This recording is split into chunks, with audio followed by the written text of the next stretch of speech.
What is up, everybody, and welcome back to another episode of the Small Lake City podcast.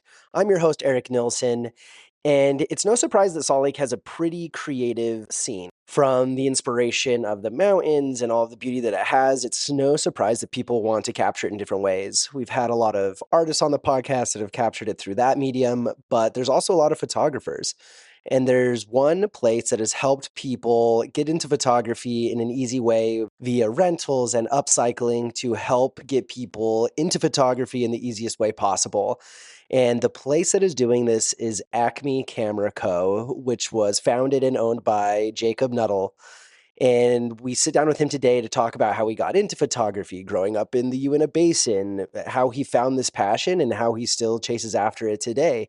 So a really great conversation with him of hearing about this path that he's on and just celebrating 11 years of Acme Camera Co. in their new space on 13th South and 3rd West. So definitely a great episode to hear about how he built this business and a lot of the pains and joys along the way and a lot of the familiar faces that helped make it what it is. So yeah, enjoy. Jacob, I'm excited because, and we talked about this when I first, swung by the shop of kind of my history of exposure to Acme. Yeah. Because, I had friends that worked there. Jet Renner, right. Mm-hmm. Carlos and Kirill and those road guys, leaders, the rollerblade, like that. Like, I remember when Kirill moved to Salt Lake from San Jose when I was probably like 15 or 16. Oh, really? He was living out in Draper, and like that was like, because like that community in general, you kind of deal with a lot of age groups. Like I remember when I was like 13 or 14 or 15, I'd be like staying the night at my friend's house who's like 42. And my mom's like, wait, what are you doing? I'm like, we're going to go skating in the morning. It makes sense, okay, I promise. Right. Like I will not get kidnapped, but if I do... He's not your bishop, right? Yeah, thankfully, no. Right. But like very interesting. And I'd always see them work there. And like I was curious because like obviously like Acme Camera Co.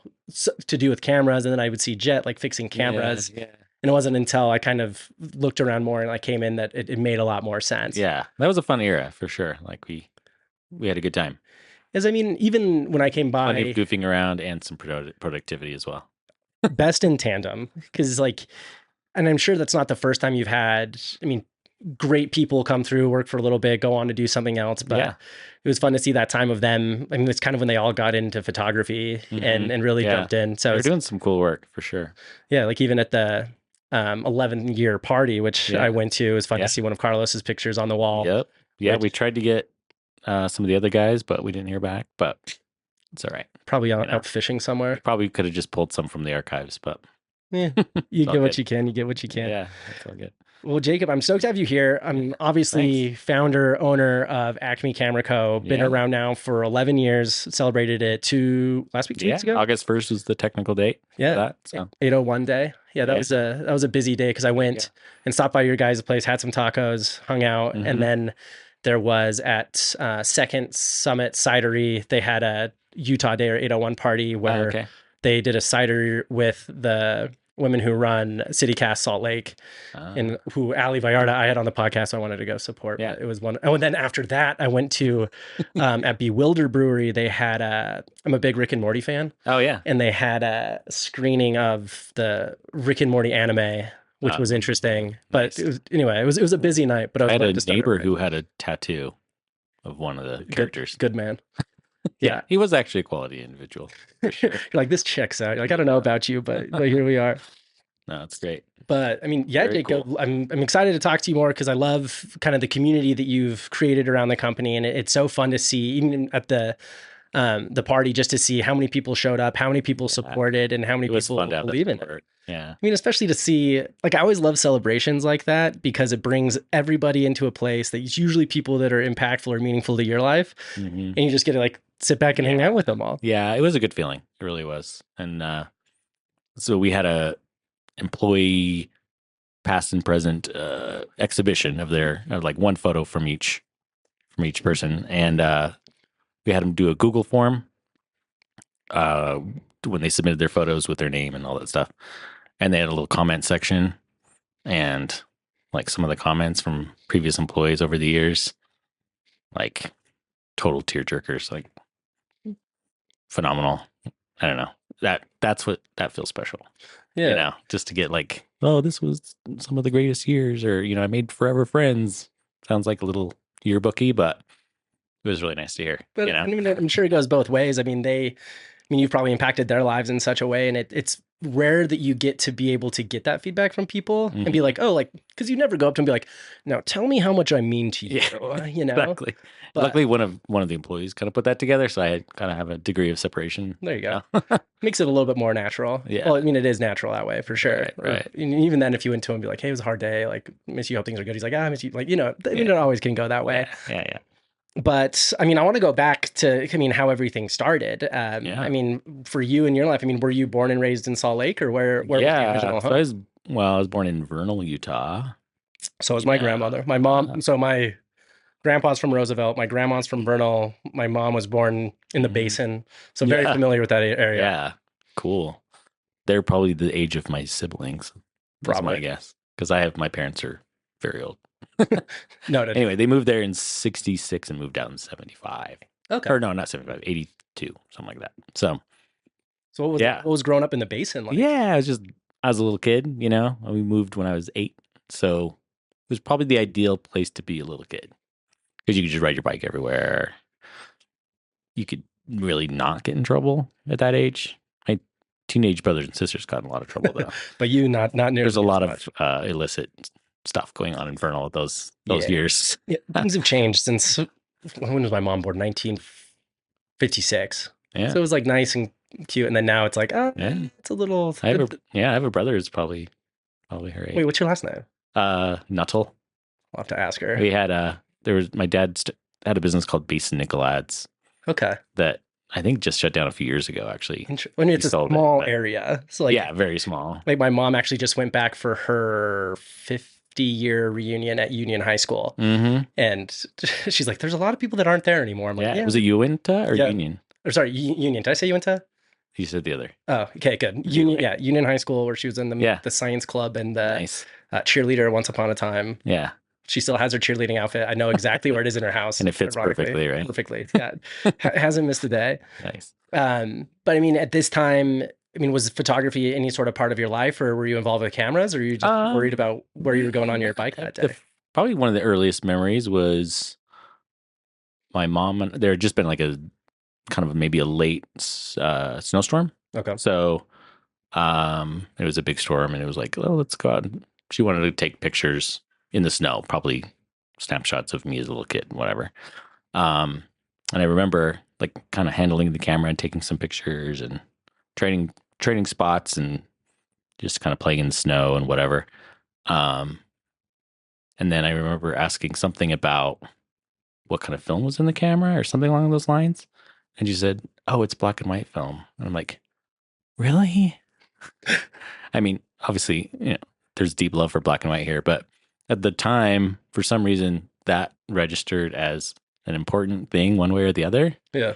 So I guess that's probably my first time I was like, must have cared about, what was going on there, what was being preserved and captured and everything else. This isn't capturing it the exact way I see. Like, okay. Yeah, I know. And then the pictures actually were pretty good. Yeah.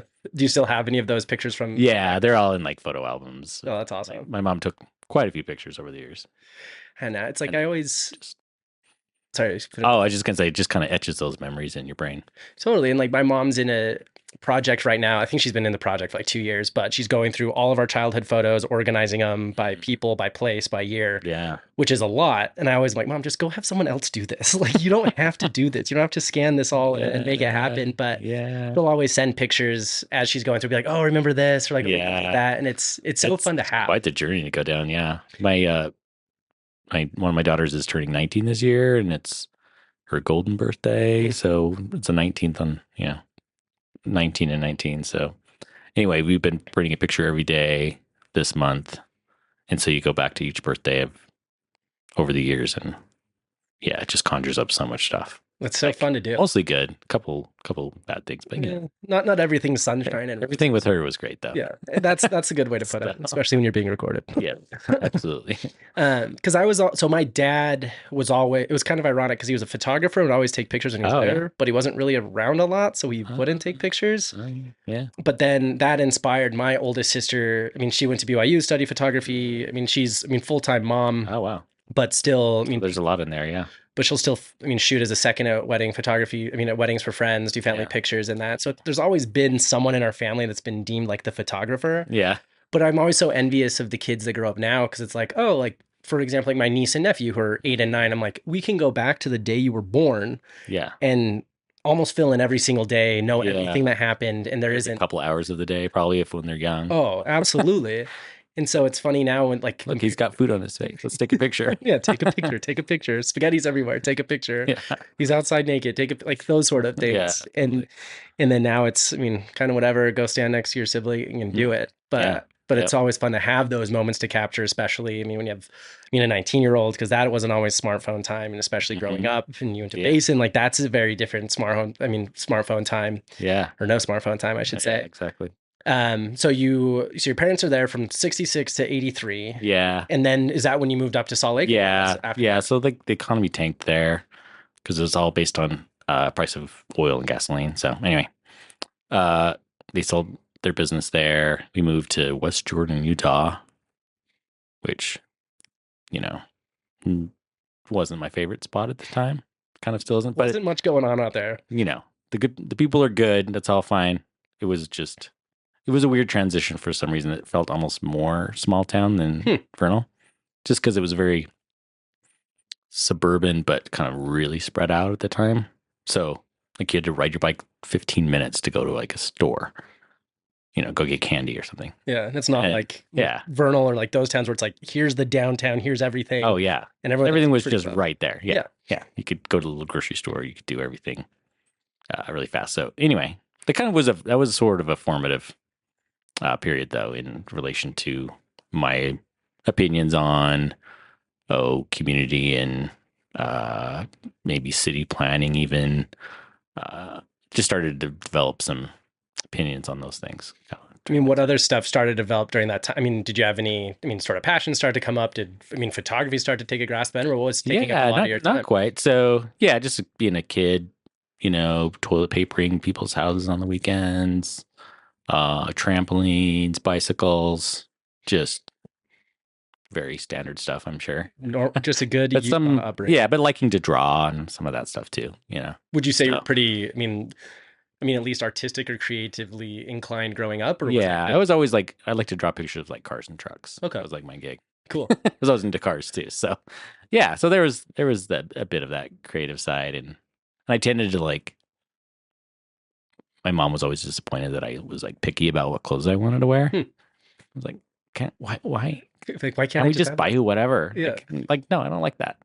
So I don't know. You look back at those little strings of information that kind of turn into something else later. Yeah. It's always funny with your childhood because you see, especially in hindsight, you see all of these little things that are little anecdotes, which slowly start to form these data points. Cause I too was someone's like, yeah, mom, I'm pretty opinionated about the shoes I wear, the clothes I wear. Yeah, right. And I think all my siblings were, so it wasn't something super new to me, but in comparing to friends and their upbringing, oh, I didn't care. My mom handed me clothes and I wore it. And I was like, okay, interesting.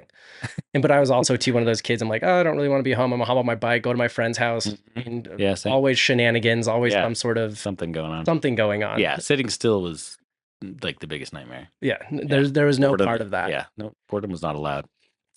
So you find yourself in West Jordan, Utah, after growing up in Vernal, starting to get, formative years, having some opinions. Did you have, how many siblings did you have? Were you pretty close with them? Gigantic family. Yeah. Oh. Yeah. So I have 8 brothers and sisters. So 8 siblings. And where do you fall? Quite a bit older than me. Okay. I'm the very youngest by 7 years. Oh, wow. Yeah. So they're all, boomers and geriatrics. So and you're the one that carries all the youth with you. Yes, that is my responsibility. No, but I had really good experience growing up with my siblings. Yeah, I have some sisters especially that I was so spoiled. Cool. Yeah, and just attention and good times. I mean, that's always the best way to have, because I have two older sisters, and the oldest sister was the mother figure of both of us. And me and my next oldest sister, I mean, we're best friends now. Like, I'm usually at least here and our kids once a week, and we pow out and debrief, whatever, but not when we were growing. I mean, we wanted to go bungee jumping once upon a time. So her idea was, let's just tie a bunch of karate belts around your waist. We'll put, for safety, we'll put a mattress underneath the balcony. Oh, and we're going to have you jump. Just go for it. Yeah. And so I'm like, sure, what's the worst that could happen? And so literally jump off like a 2-story balcony, and I jump, and then about 3 feet above the ground, just kind of have this like, and just cinches up, and I'm hanging above this mattress. And sure enough, she's like, oh shit. But like, she has to go in the house, down the stairs, around the back again, and then the door. Trying to untie these really cinched knots that have just been tightened. And that's just one of many of the experiments that I got to be part of. But I mean, it's all fun memories. It's all now. Attention at the end of the day. You know? Oh yeah, I loved it. It's when you're ignored that's the worst. Oh yeah, right. So it was teasing is far better than nothing. Oh yeah, would rather that than be shot. Well, then everybody went to high school eventually, and then I got left behind. But I still had my fun things to do. Same. Yeah. So yeah, I think if we could fast forward a little bit if you want, but my first introduction to photography was just taking a high school class, and it was just the first photo class you could take. But back in the day, there was dark rooms. Digital photography was like in someone's brain somewhere. It was, it was going to happen soon, but just was like the first thing I really enjoyed doing at school. Like actually look forward to the class, liked who I was around. I like one of my classmates, like we went to like homecoming together, and like just had like all these positive associations, and then just learning how to take pictures all in black and white film with a Nikon F from like 1967, with no meter in it, with a handheld meter, and just tons of mistakes. And then, 2 shots maybe on a roll that are kind of cool. And so, yeah, it was enough to like, I was glued in. And I'm like always envious of that part of high, because I didn't take photography in high school, and in hindsight I wish I would have. I mean, in hindsight I wish I would have taken a lot more creative classes, because I was a creative person who didn't know they were a creative person until like 20 years later. Not 20 years later, but around there. Yeah. And again, like my sister, who, I mean, that was her foray into photography as well, was high school photography. She got to, take pictures, go develop it all in the dark room, and have so much fun having the entire process. Yeah. And like the closest thing I had to that in high school was like graphics, where making stickers, t-shirts, graphic design type stuff. Yeah, and it was just, me and a bunch of my friends, I just wanted to make stickers and t-shirts, and we did. Right. And it was fun. Especially as I go to, like as I kind of talking about going to like these huge printing presses now, and I'm like, oh, like this is like what I used to do, but actual like real ways of doing it. Yeah. And it's so fun to see. And like I wish I would have had more of that. But it's also those same experiences I've found are so many other people, that really it's like that high school photography. Really, there's something that clicks, and people are like, oh, like I can go out, see something, capture it, create something, capture it, and have that be, a great experience. Because before then in school, there really isn't anything like that. Like no one's going to trust 8, 10, 12-year-old with, a camera of any sort of expense. And hope that it goes well. There. Just a little bit. Yeah. So part of the magic of that too was, that age you have a driver's license, or at least I did. And so you just get to go out and just sort of be by yourself and be chill and look for things to photograph, based on your assignment, I guess. But it was just a time to have like some solitude, but with something on your mind, not just drifting. It's like directed solitude. Yeah. So I think I remember really enjoying that. It's when you're just like, oh, take pictures of textures. Or something silly. But so you have to think about what that means. But or patterns, or very simple in the beginning. But yeah, that time was really enjoyable. And was there any type of photography you were like drawn to, or any direction you were going, or was it just kind of wherever you were told? Actually, not really. Just because you're shooting black and white, and you're just hoping to get like a vaguely interesting photo that will also be printable. and that you can get a decent grade with. So it was, I think I kept it fairly agnostic or whatever you want to say. Cool.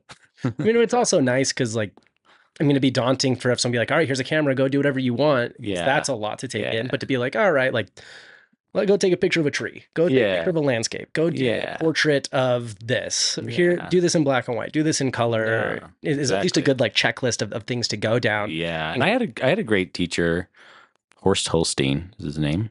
Shout out. But so he gave us a bit of a art history to go with what we were doing. So the first few classes or whatever were all just about studying the classics, so to speak.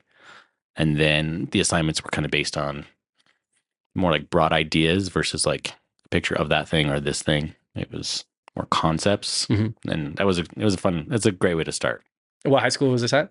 West Jordan High School. There we go. Yeah. It renewed my faith in the West Jordan community. There you go. There's got to be something, or else you're like, well, burn this place to the ground, leave it in the rearview mirror. We're going somewhere else. No, not at all. No, a lot of good people out there. Yeah, for sure. And so, I mean, obviously this is like high school formative years of kind of quote what you're going to do for the rest of your life or what you want to be when you want to grow up. I mean, how did these experiences shape that vision, or maybe it didn't and it was more of a hobby? No, I think I took to it pretty fast. So, I kept taking whatever classes were offered. So I didn't skip any time. It was like all the photo classes. And then it was Jordan School District. And they had big vocational programs for all kinds of things. So, diesel mechanics and hairdressers or whatever, and lots of things. Anyway, but they had a photography program, which I hope is still going. But it was half a day, basically. It was like 3 periods long. Oh, sick. And you went away from the school to their facility.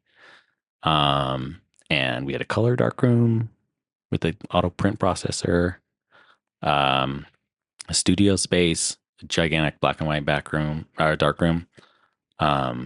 just everything we needed. Photo paper, film, extra cameras if we needed it. Everything was covered, and it was just like, just do it. It's like a kid in a candy shop. You're like, I can have access to all this and use all this? Yeah, perfect. And you get to sink your teeth in because you're like, can work on a project for like 2 hours. And there wasn't a lot of instruction time. It was kind of like they just checked in with you to make sure you're like progressing, but it was very just up to you what you wanted to do. And also like really cool people in there from all different different high schools in the district. So I ended up doing that for 2 years. So it was like basically half a day for 2 years in high school. I was pretty spoiled about that, really, if you think about it. And then I ended up working there too, like as like they called it lab aid, but we did a lot of work for the teachers and different people that needed, maybe slides for presentation, for various things that were kind of photo lab oriented. Mm-hmm. We would do for teachers in the district. Got it. As the service provided. I mean, that's nice just because, so then not only do you have, this almost half day every day to have that time. Cause like I was thinking about it the other day about like, if I took art in high school, especially, cause I love to paint. And so the thought of like, oh, if I took painting in high school, what would that have looked like? I was like, that would have been weird. Cause I would have had like an hour and 20 minutes to like get to class, set things up, get started, clean up and go. I'd be painting for like 30 minutes. This wasn't be worth it. But so to have, sometimes our attention span at that age is about right. Yeah, that tracks. No, especially sure. Undiagnosed ADHD kid over here. I would have been like, so are we done yet? Or can I just do anything else? No, for sure. Yeah, no. So it was a great experience. So there was just the self-guided education part. And then, working there after school for, I think it was $4.60 an hour, and it topped out at $4.67 an hour. Making the big bucks. Once you really proved yourself. Nice. Yeah. And paid every 30 days as a high school kid. A little rough. Yeah. But it was worth it because it was just fun. And, it just was more what I wanted to do. So, that's the way to do it. Be like, I get paid something to do what I want. Like, okay. Don't tempt me with a good time. Exactly. So you're getting paid less than $5 an hour to be a lab aide at this this school district program. Yeah. I mean, at what point did you start making it more of like a full-time thing, or like, Yeah. what were your next steps after that? So, along the way, some of my siblings were kind of like pseudo graphic designer people, and they would do like newsletters for some businesses and things like that. And so they would ask me to do a few like photos of like this little event, come and take some pictures, or we need pictures of kids like boarding a school bus for just this, instead of buying a stock image. Like it was easier for I'm me gonna to send my little brother to go take some he'll pictures. do it for like $7, so don't worry about it. So I started doing like little minor assignments like that, and that was fun. Because it sounds like at least some of your siblings were also some sort of creatively inclined. Yeah, exactly. So, the family business back in Vernal was called Basin Nickel Ads. So it was a pseudo newspaper, but really just classified ads mainly. But it was in the era of everything being assembled by hand and then photographed and then printed. So like no digital anything of any sort. The best tool they had was a typesetter, which was this weird machine. I mean, all my siblings learned to use it, where it would basically, you could type like a font and it would come out on like a little ribbon, and then you could cut that up and paste it on the board with the photos and all that stuff. And then you take it in a room and you literally take a big photo of each page, and then that's what gets printed. Very different times. Yeah. So, and then other people will know more about that process, but they all participated in all of that. So graphic design, what they called clip art. Mm-hmm. These big books, you'd cut out like a graphic or an image or, like an arrow even or something like that. And you'd literally take a glue stick and glue it on this big page, and they would assemble the whole thing that way. So all of my siblings worked in that. Got it. My oldest brother ended up being a graphic designer and like making his money that way. A couple of my sisters did the typesetting thing while that was still relevant for a while. It was formative for everyone, I think. So it's nice to have. I mean, it's nice for everybody because siblings get involved, they get experience, but then parents are like, it's a lot cheaper to have you guys come around here than to hire anybody. Exactly. So let's give you guys some like quote great experience. I'm not going to buy you anything more. You're making money. Yeah, like you're making me money. Just go play with the stuff I need you to, and we can do it that way. Yep. So you're helping your siblings. I mean, especially the graphic designers, taking pictures and such. I mean, was school in the picture? Did you go study anywhere? Or was it mostly just no? Yeah. So that's the high school experience. I had and I was putting together like a portfolio at the time. It was part of why we were there. And then there was a portfolio review that they did at Spanish Fork. There's a big art museum there. Mm-hmm. That's really cool. Forgetting the name of it right now, but y'all know what it is. So they do like an annual portfolio review for high school students, and then you end up going there and then meeting with instructors from different universities, and they'll look at your portfolio and tell you whether they're kind of interested or not. And then, if they see something that they like, then they'll actually take it and review it back on campus. So anyway, I got selected to do that with the University of Utah. So they took my portfolio and like, we'll contact you.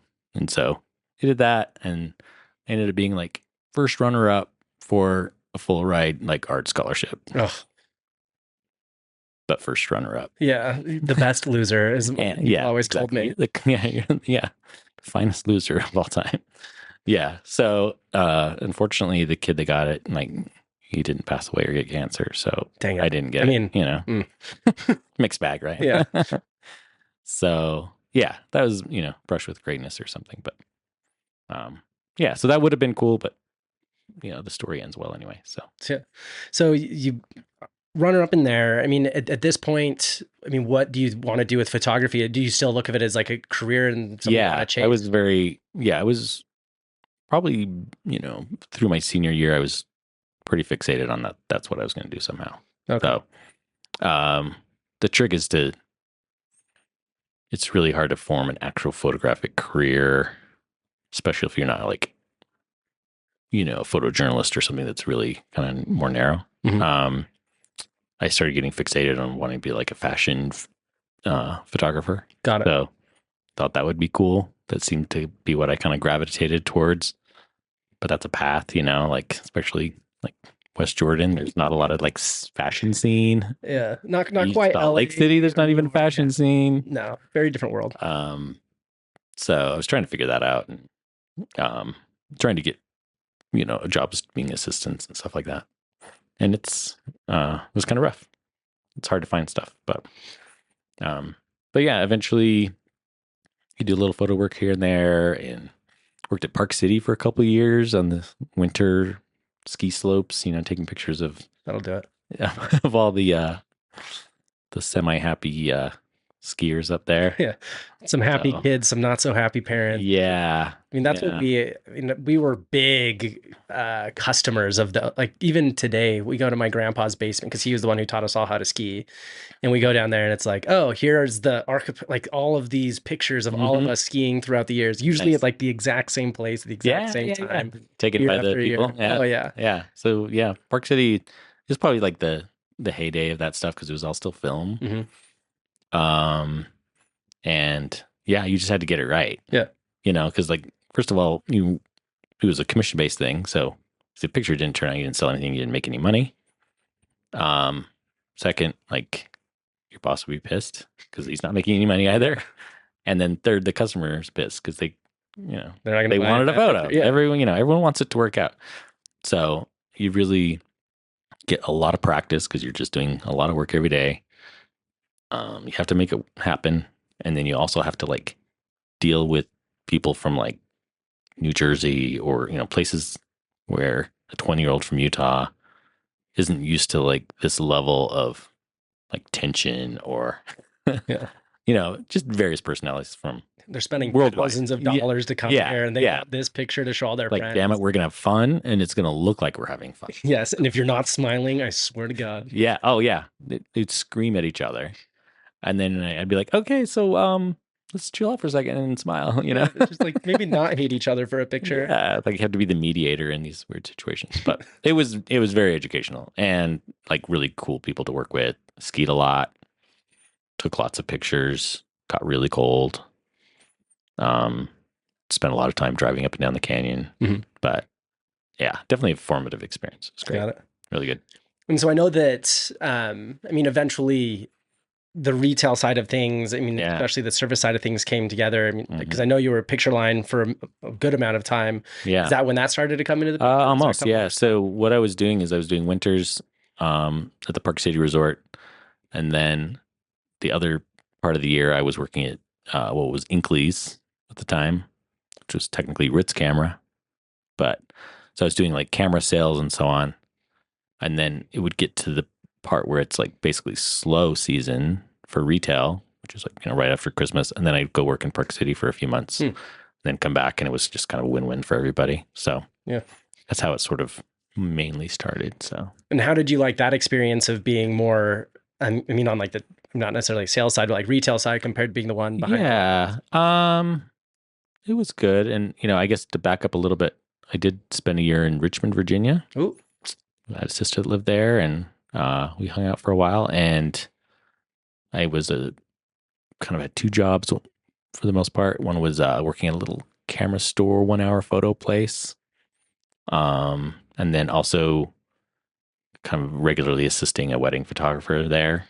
And so, yeah, I really got to dive in that way too. Yeah. So that was my point being, that's the kind of where the retail end of it started out. Got it. So it's nice to get somewhere else and change up the scene a little bit. Yeah, it was really good. It was a super good experience.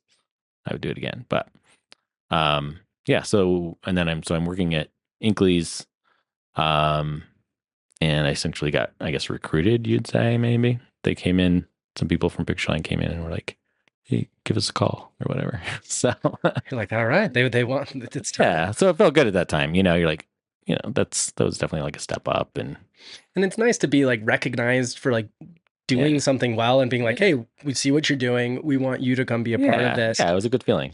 Absolutely. And I'm sure, just as, I mean, assuming, because I would do and have done the same thing where it's like people walk in and they're like, I need to learn a lot of things really quick. Oh yeah. Oh, those first like few months were just like so intense because the hype. It's a pretty intense environment. A lot is expected. Like if you're talking to somebody who's interested in something, you're just supposed to sell it. Mhm. Like if you don't, it's like why? Yeah, why didn't they came Why in didn't interested that- in this? why didn't that work you do out? it? So I was like, okay, well, I'll get it next time. Yeah, I mean, especially But- people who are like, oh, well, I'm trying to shoot this, or like, I think I want this camera. Is this what I want to do? And you're like, well, let me tell you about my knowledge of all of these things. Yeah. And this is probably what's going to happen the most. And I'm sure it's nice to see people come in with questions or like trying to learn. And then they come back like, well, look at this picture I took. Yeah. And see people go, I mean, throughout the process of Yeah. come in and out. You end up being like, support crew for some really talented people, Mm. if you're lucky. So that and just some snapshot shooters too. But A little bit of both, a little bit of everything. yeah. So it ended up being a really, really important like social experience and also like learning to be around all kinds of different people. Just like the ski slope stuff is like, there's so many personalities out there that you just have to figure out how to kind of connect with. Yeah. And if you can make a little bit of a connection, then you're more likely to sell something or, make them happy. So that's probably, one of the biggest things I learned doing that. And it's nice too, because like, I mean, Salt Lake in itself does have a pretty broad creative scene. Mhm. And a lot of people do gravitate towards photography because I think, I mean, not to say it's like the easiest isn't the word I want to use, but it's a good introduction into how to capture the world around you. Yeah. Relatively accessible. Yeah, that's the word. Relatively accessible way to go about it. And it's even fun now. Like, I mean, I'll be driving around downtown or driving home and I'll see someone with, I mean, pull up a camera and take a picture of, I mean, a building at golden hour. Yeah. See people walking or like something. And I'm like, and I always appreciate it because I'm like, I will always appreciate someone that sees beauty in something so simple and wants to capture that. Yeah, absolutely. And so, I mean, I'm sure to your point of like the community side of thing and the social side, I mean, you see the same people come through, you talk, they show you something, they ask for feedback, you give it like, and just being able to make those friends from that. Yeah. Yeah. Amateurs especially like love to show a salesperson or whatever a photograph and just you say anything about it. And I, if I were on the other end, I would appreciate it too. For sure. But it's fun. Yeah. And it's fun to see how people like really catch on and learn stuff and progress. And so that's kind of at the root of kind of where we're at. Got it. So. And I mean, did that stay, I mean, relatively the same going from Inkley's to Pictureline and that experience? Or do you feel like, I mean, your the Inkley's thing was just so, it was just a bad like corporate environment kind of thing. So you wanted to kind of do that stuff, but you had to sell what they called a 6-pack. So somebody buys a camera, they have to buy 5 other things at the same time. So you need some film, you need a bag, you need a strap, you need and then you had to hit all these little weird targets and like if you sell this thing, you'll make more money than if you sell this other thing. So it's just really convoluted and kind of artificial. Yeah. So it was good to get out of that environment, honestly. Totally. Yeah. I mean, because is Pictureline local, or are they nationwide as well? Completely local, yeah. Okay. That's what I thought, but I wasn't sure. Yeah. Because I'm trying to think if I remember. I feel like I know the owner, but I can't remember. What's their last name? Nielsen. Yes. So I dated, actually I wouldn't even say dated. It wasn't even that far. I hung out with his daughter in college. Yeah. And so like, I remember I'd just gotten back from my mission. I was, met this girl and she's like, oh, yeah, it's so funny. You're going to start school at the U. She's like, I'm in a sorority. I'm like, I'm thinking about joining a fraternity. She's like, don't do it. And I was like, okay. She's like, you're just going to turn out like everybody else. I was like, excuse me. And what she meant was that I was going to go make a lot of friends and be distracted by other things except for her and ended up making like the greatest friends and having the greatest experience. But I remember, Montana Nielsen now. I can't remember her last name now, but I'm sure Pictureline that always stuck with me. Yeah. So yeah, I'm sure that's a better experience when it's like, you're like, so what's 6-pack am I selling? They're like, 6-pack of what? Like we're selling cameras. Yeah. Just having like somebody or some people in Baltimore, Maryland, basically saying like, this is what you need to do in Utah, like, been in Utah. Yeah. And the president of the company came in once to have like meetings. His name is David Ritz, and one of his biggest stores was the one in Salt Lake, like nationwide. It was just a really large facility, and we did a lot of sales and everything else. But he came in for a meeting. He went straight in the front door and did a hard left and went straight to the elevator. Didn't like come into the sales floor or any of that at all. Went straight up, had his meetings, and left exactly the same way. And that made such a big impression of like, holy crap, like we're all here like working for you. And you don't even like walk around and say hi or shake a hand or make eye contact. Anyway, so that corporate mentality was not fun. Yeah, I mean, that's a good anecdote of like what that felt like to compared to, I'm sure, at Picture Line where, Yeah. I mean, they're there every day. They have, I mean, a large vested interest. They do want to keep you around. They do want to make you feel like you're, I mean, doing a good job. Yeah. Yeah. So it was a vastly better experience. Yeah. And because I know you were there like 15-ish years? 13 years. 13 years. Yeah. So learned so much stuff. Yeah. And I mean, obviously, like learned a lot. Was such a large part of that. But I mean, at what point did the idea start to creep up in your head that you're like, maybe I want to do my own thing? Yeah. Just like little thoughts here and there. You're like, oh, you start to try to understand like what maybe the market is, at least locally, and you're like,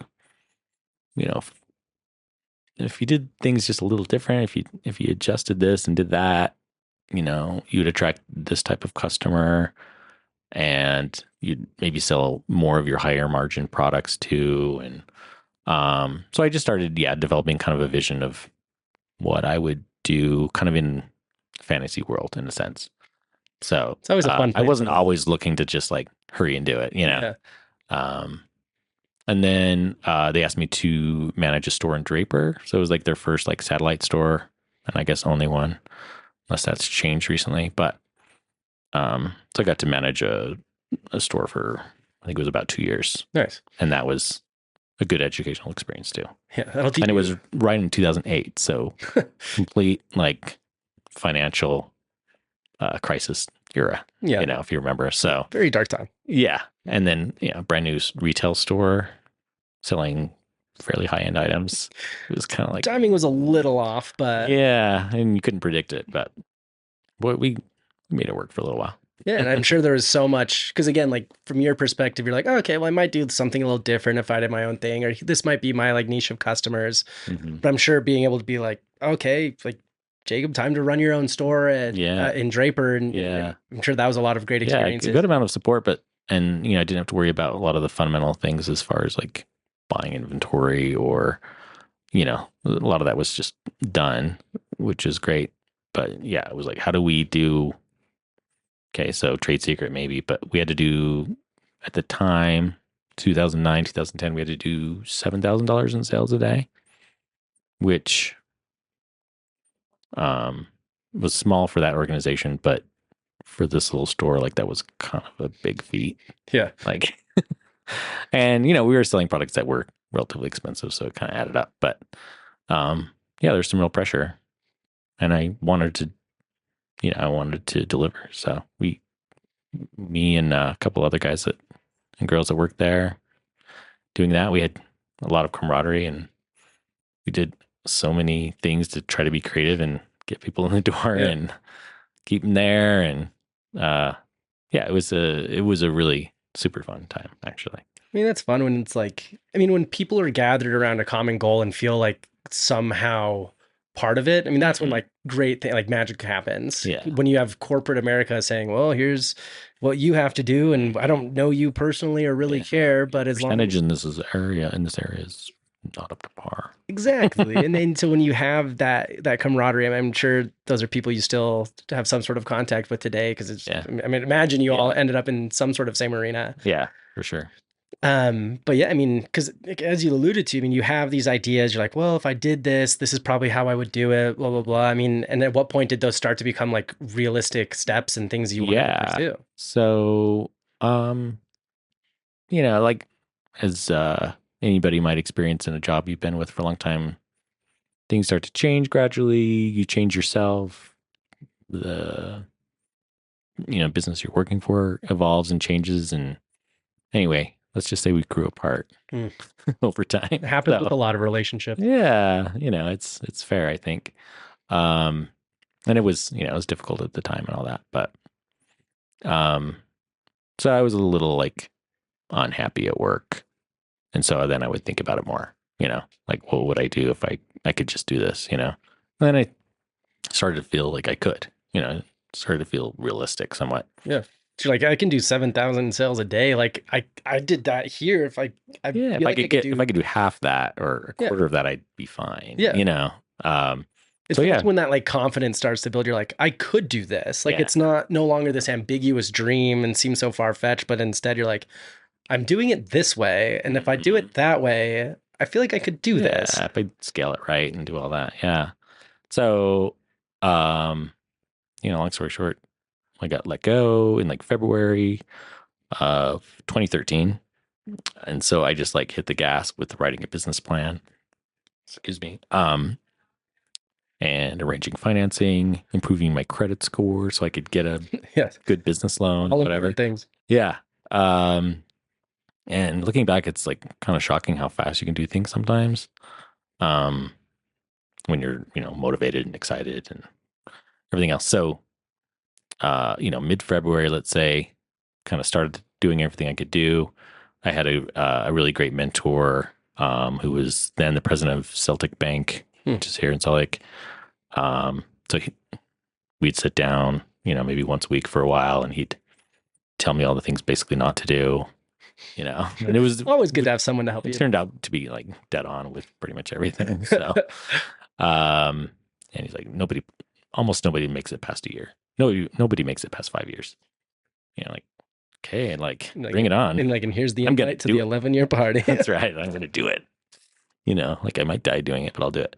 Yeah. Yeah. So, we had everything more or less. We had a place leased, and we had most of our inventory and all that ready by June of that same year, and then got everything polished up and all our paperwork done and everything else, and so we opened the doors on August 1st, 2013. Wow. So, what is that? 6 months? Yeah. That's a lot of action because a lot of people, it's that freeze, fight, or flight, right? Mm-hmm. Like, you have something happen, lose your job. There's a lot of people who, would sit there, feel bad, complain, whatever. But instead you're like, yeah, actually, you know what? This isn't the fire under my ass. I needed to really start moving in this direction. Yeah. And I know that you had wanted to take things in a different direction. Especially now, today, that looks like a lot of, repair, recycling, upcycling. Was that part of the vision then, or was it primarily? Partially, but that's always been in my mind, I think. But the main agenda was like rentals. Okay. So stuff, it was always aimed at like consuming less, having consumers consume less. Yeah. Not such a direct thought, but that's the fundamental thing at the end of the day. It's like, you don't need to buy it, just rent it. Yeah. You don't need a brand new camera to do this. Yeah, and you can use it every day. You'd have to rent it once a week for a year and a half to pay for it. So just rent it. Yeah, just come back here every other week and we can make it happen. So yeah, and then it helps people, facilitate their careers and things like that they're trying to grow. So totally. That's the other part of it. And at that time, were there any like huge learnings that you had along the way, or what was going through your head at that time? So much. Like there was like the little golden era of like, oh, we got a loan and we got some money and buy up all these cool new cameras and lenses to rent out, and bought a little bit of retail inventory to go with it. And you're just like, ignorance is bliss. Mm-hmm. You just kind of hum along, and the paint's new, and yeah, I like it's working. At least a fancy car, kind of. And I thought I was indestructible, but then the hard lessons came about a year or two later. Yeah, when you're like, wait, where did all the money go? Yeah, like, wait, I'm not invincible. This isn't. Yeah, I got to do stuff. Yeah, where's my buddy at Celtic Bank? We got questions. Yeah, no, totally.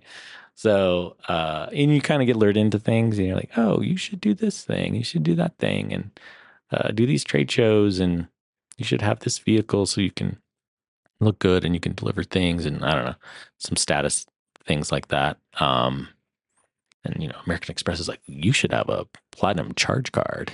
You should, like, I got a call saying like, we want you to do this. You're like, okay, And I'll like do this. somebody who like was very pleasant on the phone, you know? Yeah. They couldn't be lying to there's me. no limit. Yeah. You just have to pay it back right away. I'm like, okay. That's a So bitch that sometimes. yeah, so that worked for a while. Then, then stuff doesn't go quite as planned, and they're like, okay, no, we need all that money tomorrow. And you're like, well, I could do it in a week. And like, no, Tomorrow. You're no. like, this isn't the same Like, pleasant, nice geez, guy I have. yeah, this I'm is like, not how "Oh." this started. Anyway, so just some of those lessons of like overextending yourself, maybe, and doing things that are unnecessary.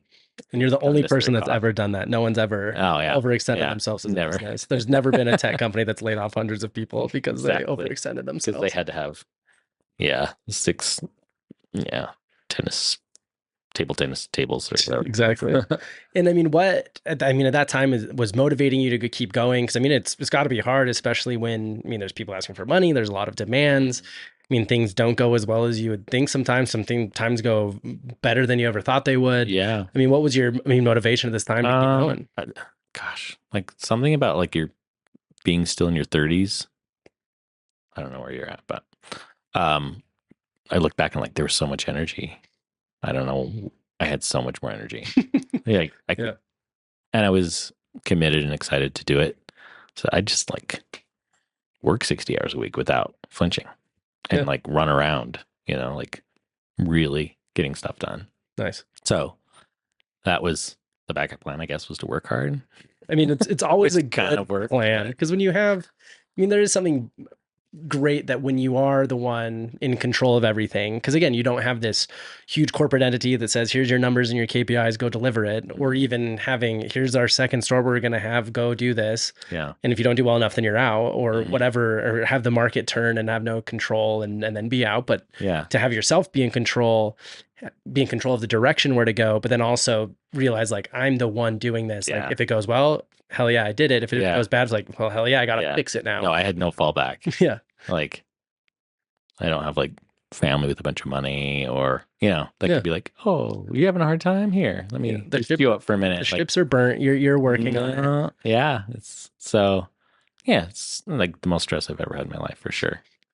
But then at the same time, like you're doing the stuff you really love and you're creating something, and you have days that are really successful, and just kept chugging along. Yeah. So, going through some ridiculous things, but people, great, meeting great people, having great employees, feeling like you're kind of having a positive effect on the community somewhat, and getting a little recognition here and there.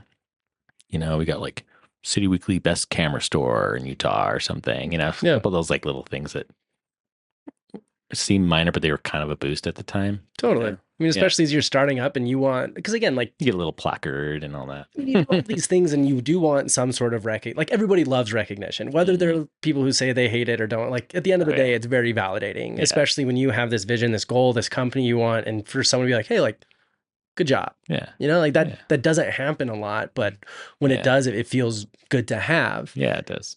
And so, I mean, you have this place, which, I mean, again, like you celebrated 11 years this year, which your buddy at Celtic Bank is like, no one makes it past a year. No one makes it past 5. And you're like, well, I'm already past 10 and it's still going strong. Like, technically a miracle, I guess. And it's fun too, because I feel like there's a number of places around Salt Lake that have this, I don't want to say necessarily a cult following, but kind of do, because Salt Lake is a very place of like really niche cultures and that bring a lot of people together. Yeah. And like one that I always bring up is like the heavy metal shop. Like you walk downtown Salt Lake, you'll probably see 6 to 10 heavy metal shop shirts. Yeah, it's the best. And it's like their logo and their branding stuff is just exactly indestructible. And it's so like great. This like brand of like the counterculture of Salt Lake. And I feel like, I mean, Acme, like, again, like, because I had a foray into it for like my skating friends and still see it like other places, I feel like it is kind of this counterculture, like photography scene in Salt Lake. And it's kind of where people go to, I mean, again, if they're getting started, to share pictures and learn and grow and rent when they don't have the money to buy the new camera they want. And so I'm sure it's nice to see that community build for yourself as well. That's exactly what we're aiming for. Like, even if you just simplify it, saying like, we would like to be the heavy metal shop of cameras in Salt Lake City. That's a great place to live. I think so. That would be great. So, yeah, they've put together a really good brand, and brand is definitely a thing we focused on from the beginning was like, we can't just simply be a store that sells things.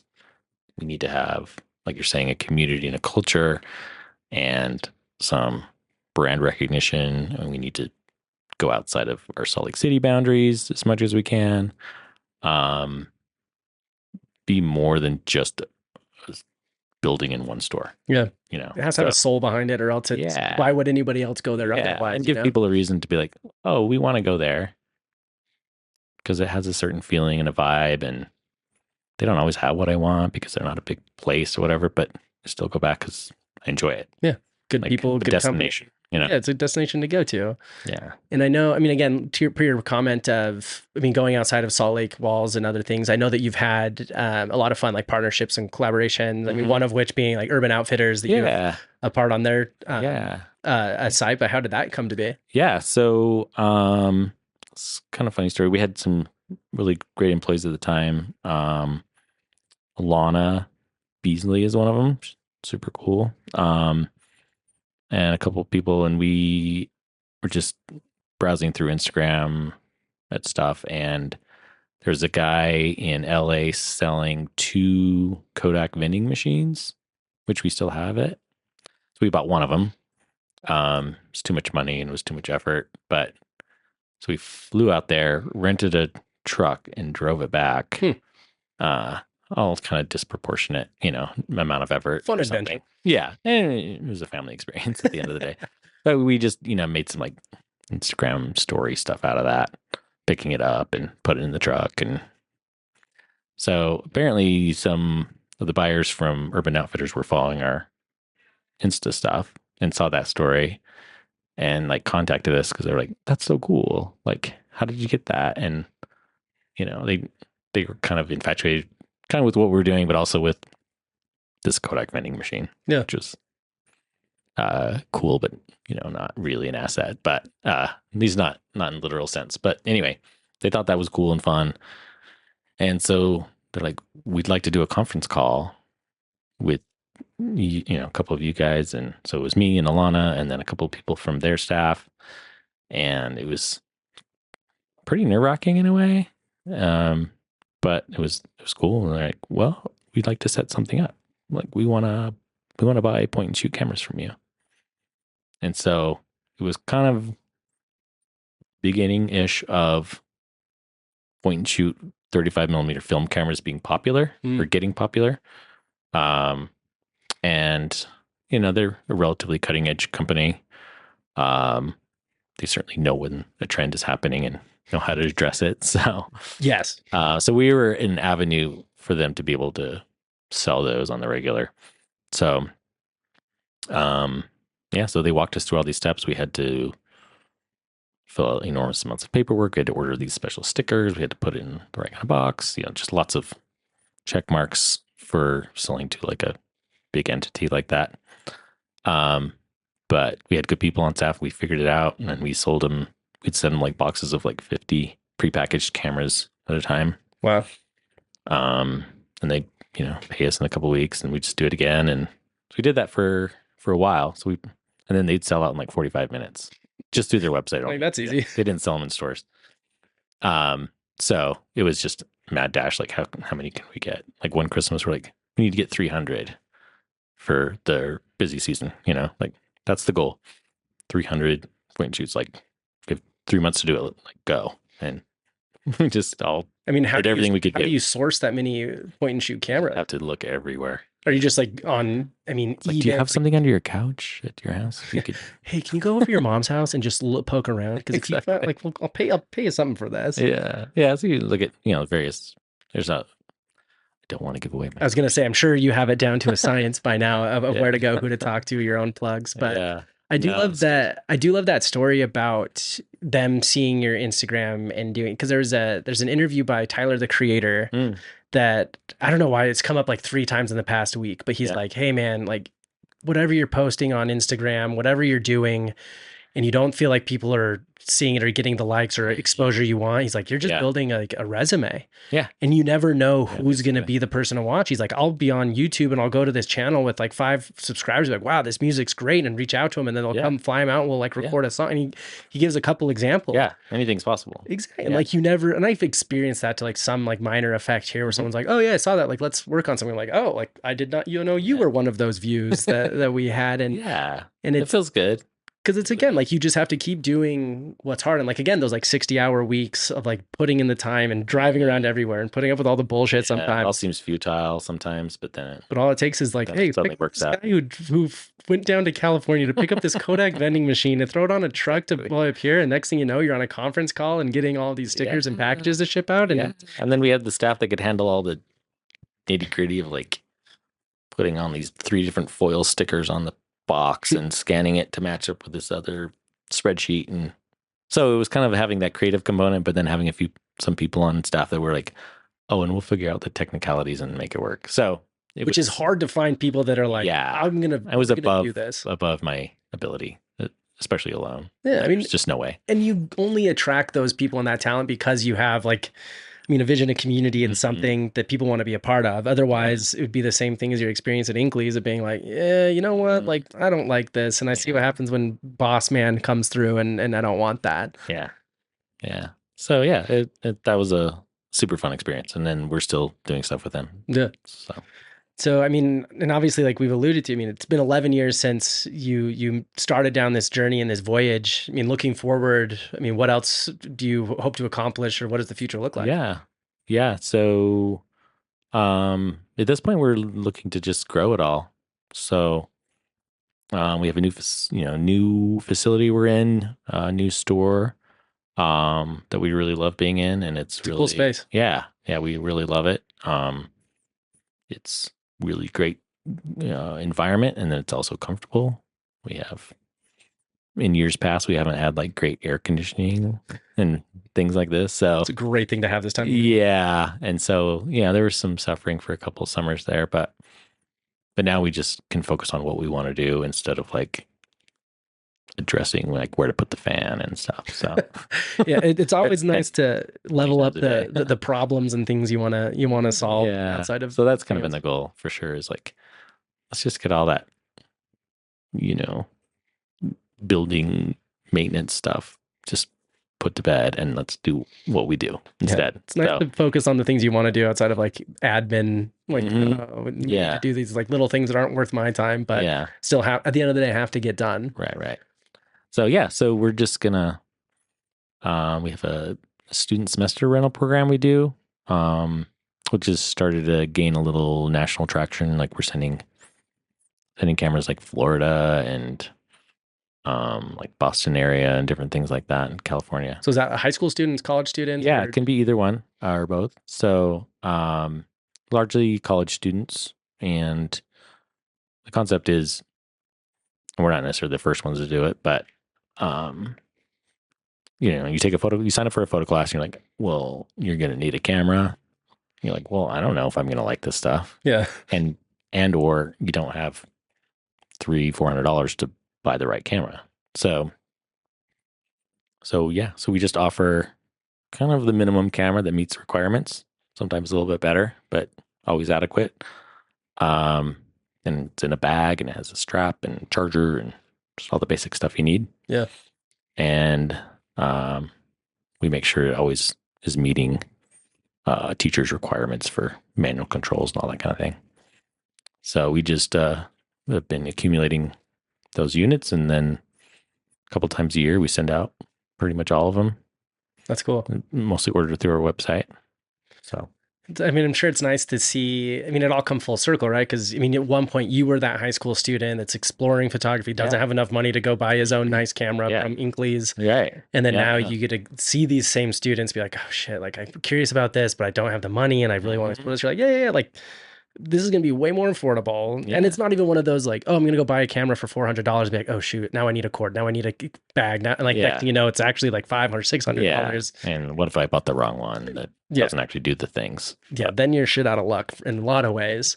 So I'm sure it's nice to be able to, because again, like it started as primarily like a lot of rentals and getting people the tools they want to do what they want to do and explore and be part of this community. And your point's like, oh, I want this to be more than just Salt Lake, this local community, and be able to grow there. So not only with, the Urban Outfitters stuff and other things, but that, helps expand those walls everywhere. And that's probably one of our main things. It's kind of scalable. Yeah. So that's something we want to really amplify. I think there's a lot of room for growth there. So, and it kind of feels good. It seems like a justifiable, area to be in. So it's nice. And then on top of that, we want to get a little more retail business going.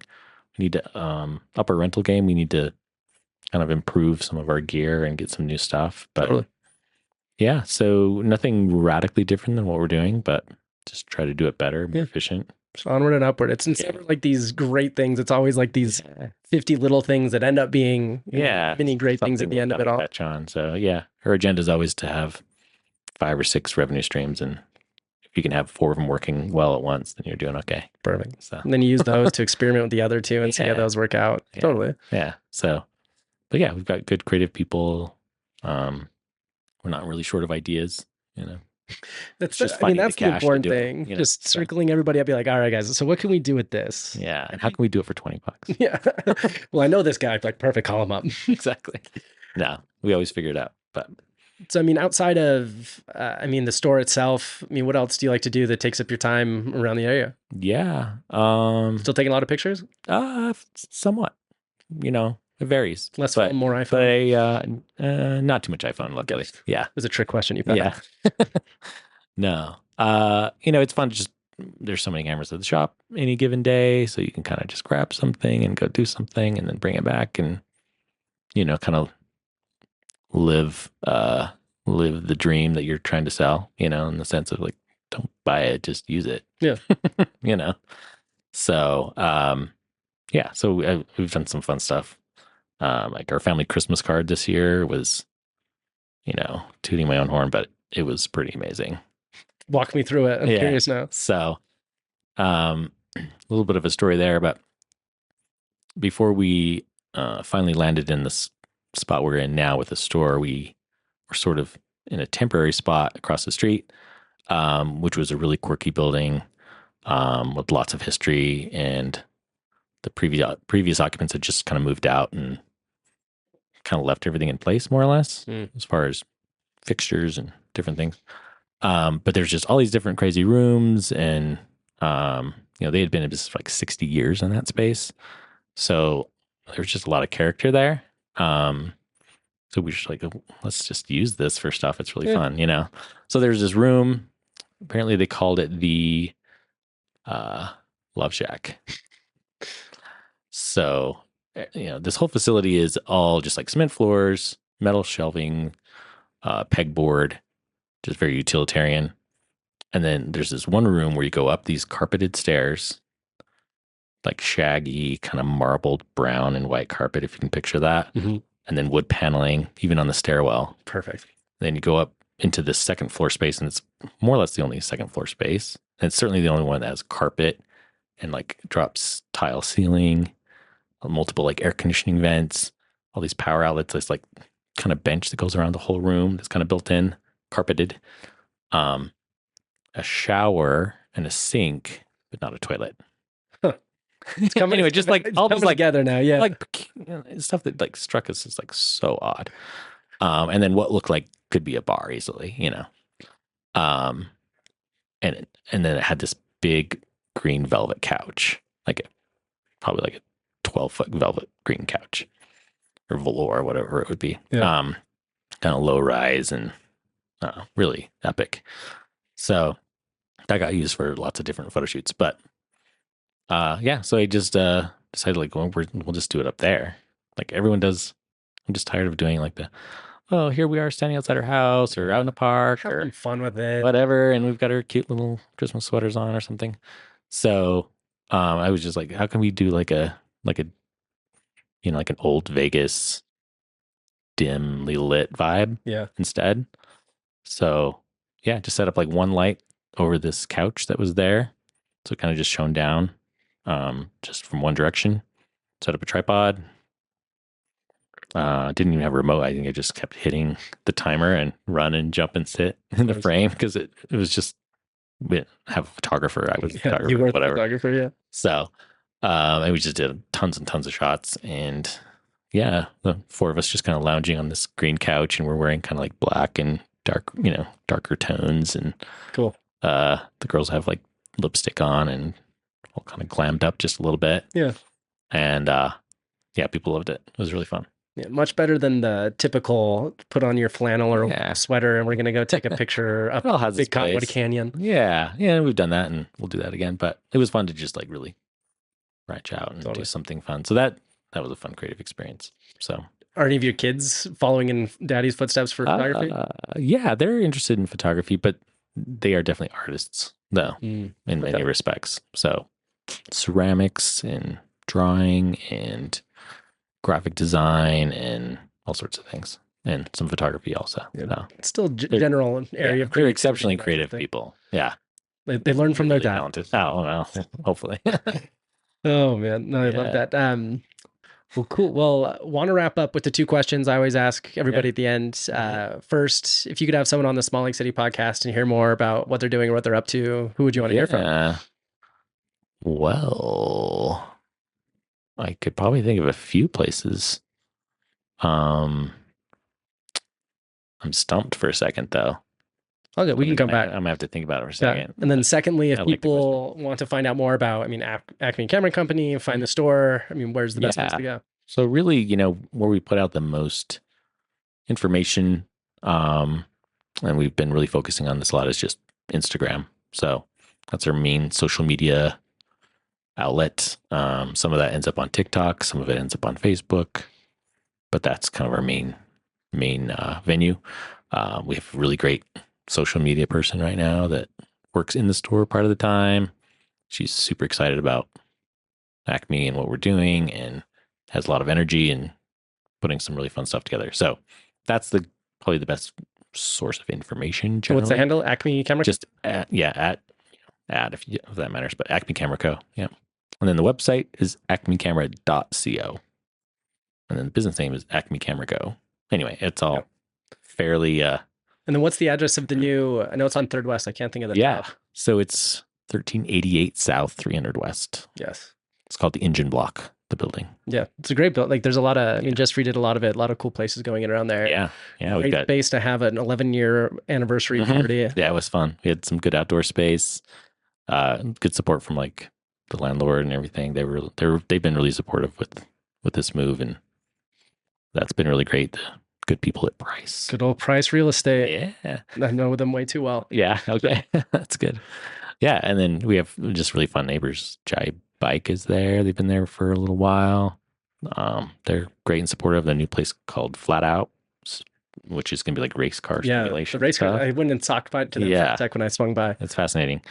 I think their grand opening is on the 15th. There we go. There's a little tiny plug. There we go. Yeah, and then Shades is moving in and all kinds of stuff. So we're super excited for the next this coming year. It's gonna be great. Yeah, no, I'm excited for you. That whole area is blowing up. It's fun because like my friend Garrett Price, who he always talks about, because half my friends are in real estate, half my friends are in tech, and so I get to hear about like real estate projects that are happening, which is interesting because like I heard so much about that area before I found myself walking into it. But yeah, I'm excited for, all up and down 3rd West right now. There's so many cool projects happening. Yeah. It's kind of actually going to live on 300 West, which is if cool. you were to tell me 20 years ago, even like 10 or 15, be like, hey, no, I'll go get a transmission, but I'm not going to live there. Well, I'll probably take this out, but like I live on 3rd West. Do you? Like but yeah, it's everything's changed so much, and it's only continuing to do so. And what a great place to be. To be part of it. Yeah, it's the right spot to be. It's a perfect balance of being almost downtown, depending on how you look at it, but definitely having good access to freeways and light rail and buses, and but then having parking, but not being, in the suburbs. It's a good little good balance. Yeah, it's a good little intersection to live between it all. But yeah, Jacob, like excited for everything you've done, excited for everything to come. If anybody needs any sort of camera equipment, whether to purchase, to rent, go swing by. It's a cool space, meet some cool people, and they'll be there at least another 11 years. So go tomorrow, go in 5 years, and we'll still be there. Yep. Awesome. Absolutely. Well, thanks so much, Jacob. I'm so excited for the future and excited for all that you're going to do more for the community and Salt Lake in general. Yeah. That's our goal.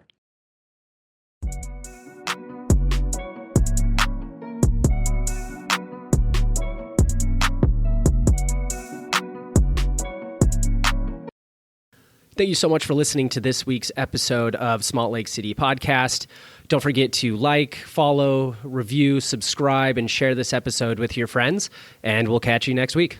We'll see you there.